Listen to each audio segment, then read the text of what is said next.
नमस्कार।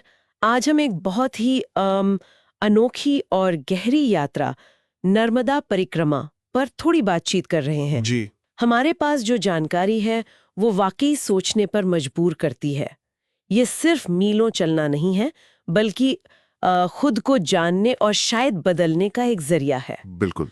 तो मतलब ये नर्मदा परिक्रमा आखिर है क्या?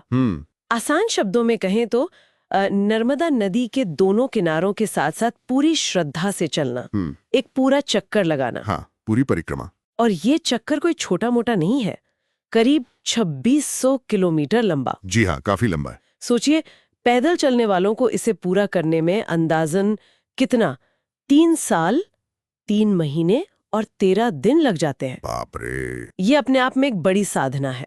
हाँ, और ये समझना जरूरी है कि नर्मदा वो सिर्फ एक नदी नहीं है।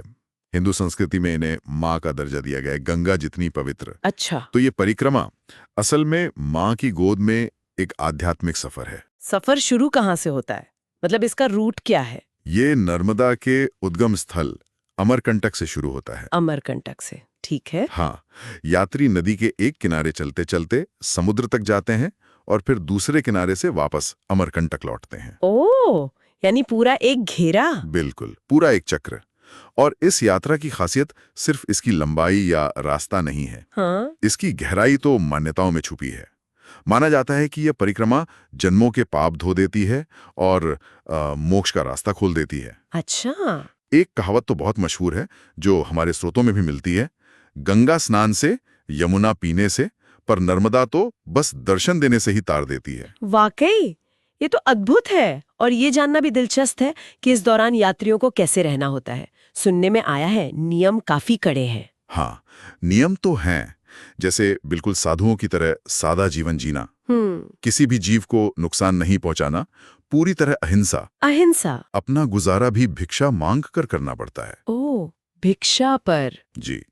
और सबसे जरूरी, माँ नर्मदा पर अटूट भरोसा। ये तो सच में धीरज, भक्ति और खुद पर काबू पाने की एक परीक्षा है। बिल्कुल। ये नियम असल में यात्री को रोजमर्रा की जिंदगी, उसके मैं और मोह से दूर ले जाने का तरीका है। सही बात है। मकसद है खुद को भूलकर पूरी तरह माँ नर्मदा पर निर्भर होना। ये बाहरी अनुशासन से ज्यादा अंदरूनी बदलाव की प्रक्रिया है। हाँ, और ये भी सुना है कि ये अनुभव जाति या वर्ग के भेद को मिटा देता है, सब बराबर हो जाते हैं। हाँ, बिल्कुल। समानता का अनुभव। पुरुषों और महिलाओं दोनों के लिए इसका पुण्य एक समान बताया गया है। यानी ये यात्रा एक तरह से सब कुछ छोड़कर बस माँ नर्मदा की शरण में जाने का प्रतीक है। हाँ, ये पूरी तरह समर्पण और अपनी असलियत को खोजने जैसा है। सब सांसारिक पहचाने वो पीछे छूट जाती हैं। तो कुल मिलाकर नर्मदा परिक्रमा सिर्फ एक धार्मिक यात्रा नहीं, बल्कि एक बहुत गहरी आध्यात्मिक प्रक्रिया है। बिल्कुल सही कहा। और यहाँ एक सोचने वाली बात सामने आती है। बताइए। स्रोतों में शारीरिक यात्रा के साथ साथ मन और आत्मा से भी परिक्रमा करने का जिक्र है।